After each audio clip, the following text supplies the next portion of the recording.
Hello, my YouTube friends. This is Brian with BG Model Workshop. And what? Oh, come on, man. Cut it out. All right, so this is an update on the 1951 Henry J that we're building for the New York State modelers. Dylan over there. See, you messed up my rhythm, man. Cut that stuff out. So Dylan over at N.Y.S. Modelers, he's doing a group build, and it's Pro Street and Gassers.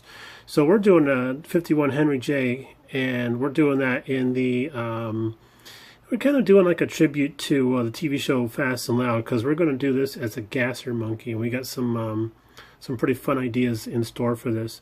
But first off, I just want to say that I want to say a thank you to Tom over at Rambler69, who suggested that we go and add on some nail art on our firewall. That he uses the product quite a lot, and it does come in different types of patterns, but it turns out it's a very easy product to use. I had never used it before, and I tried it on a very complicated surface where there's ridges, valleys, bumps, and little knobs and such all over the place on here. I smoothed this out as much as I could, but because this model kit's a door slammer, these areas here are protruding because the hinges for the doors are going to have to fit in there.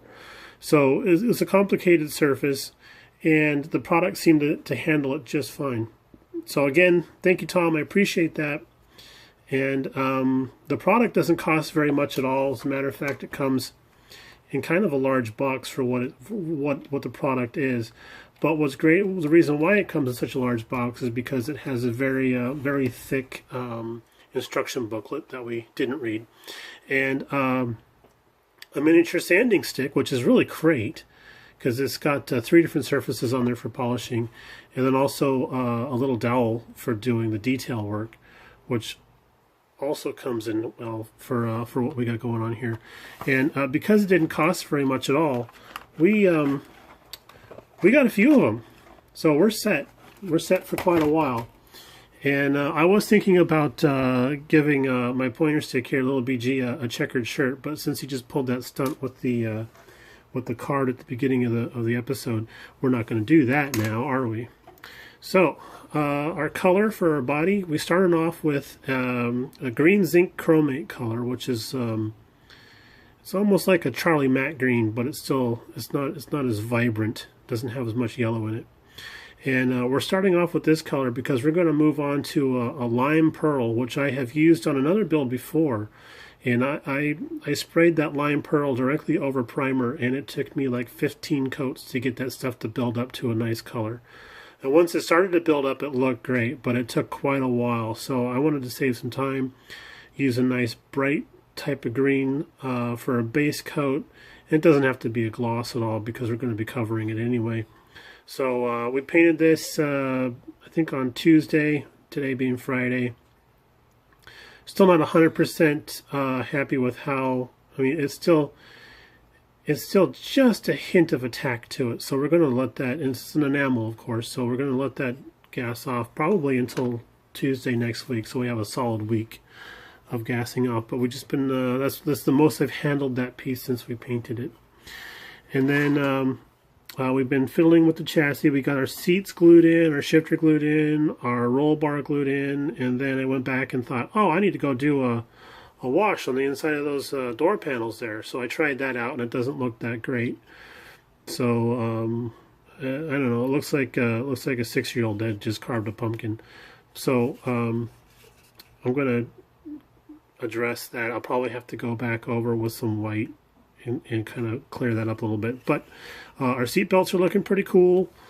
We did have a little bit of an issue right up here where one of the seat belts actually got cut on the seat back because it's a little bit sharp. I didn't recognize that, and so I didn't file that down well enough, so it kind of cut the decal. But it's fixable. Everything's fixable. Here's our air scoop, really nicely molded.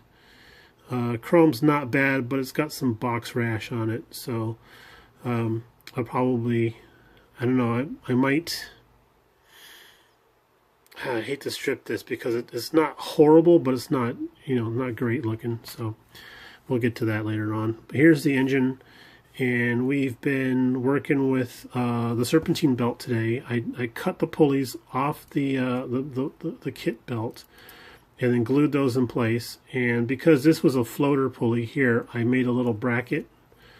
On this side, so it wasn't going to float anymore.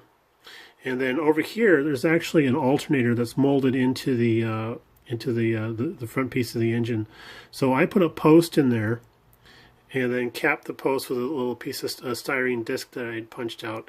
And we'll try and make that look like it's more of a pulley. And I know that this isn't 100% accurate having this go around the outside there, because a lot of times on these cars the supercharger belt is running separate from the accessory belt, but I just didn't have the room to be stacking belts on the front of the engine.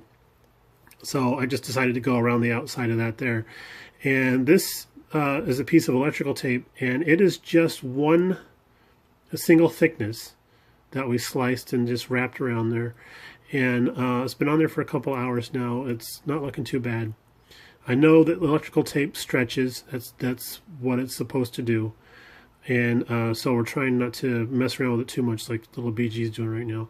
But we're going to, this is just a proof of concept. So we'll probably take that back off and then slice about 3 or 4 more lengths, stack those on top of each other, and then see how that looks on there. See if it gives us the look we want. But we added on some spark plug wires, and I looked up on Google the firing pattern for that. And it was weird because I'm used to working on GM engines, and that distributor cap goes clockwise, I think. I don't remember. But it just seemed weird because the rotation of the distributor on this car went anti-clockwise. And then added some breathers onto the valve covers because there was a sink mark in there. And since there's some grooving on the top, it made a weird looking wave wobble through there. And I haven't painted my transmission yet because this is how I hold the engines and everything. And I don't want to rub the paint back off again. So that's usually the last part I paint. So right now we're trying to gather up the courage to go and start doing our solder headers. But we got some errands to run, so we're going to be running out of the house here in a little bit. But that's what we got going on so far. I'm really digging how this engine's looking, and it's popping my eyes pretty good with the contrast between the blue and the red here. We got a little bit of detail work to do on the chassis still, and then we're just waiting for paint. All right, boys and girls, that's what we got going on there. Also, if you've watched all the way to this point, I'd thank you very much for that.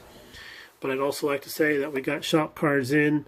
If you want to get one of our shop cards, there's my email address right there. Shoot me a note, and we'll get one out to you.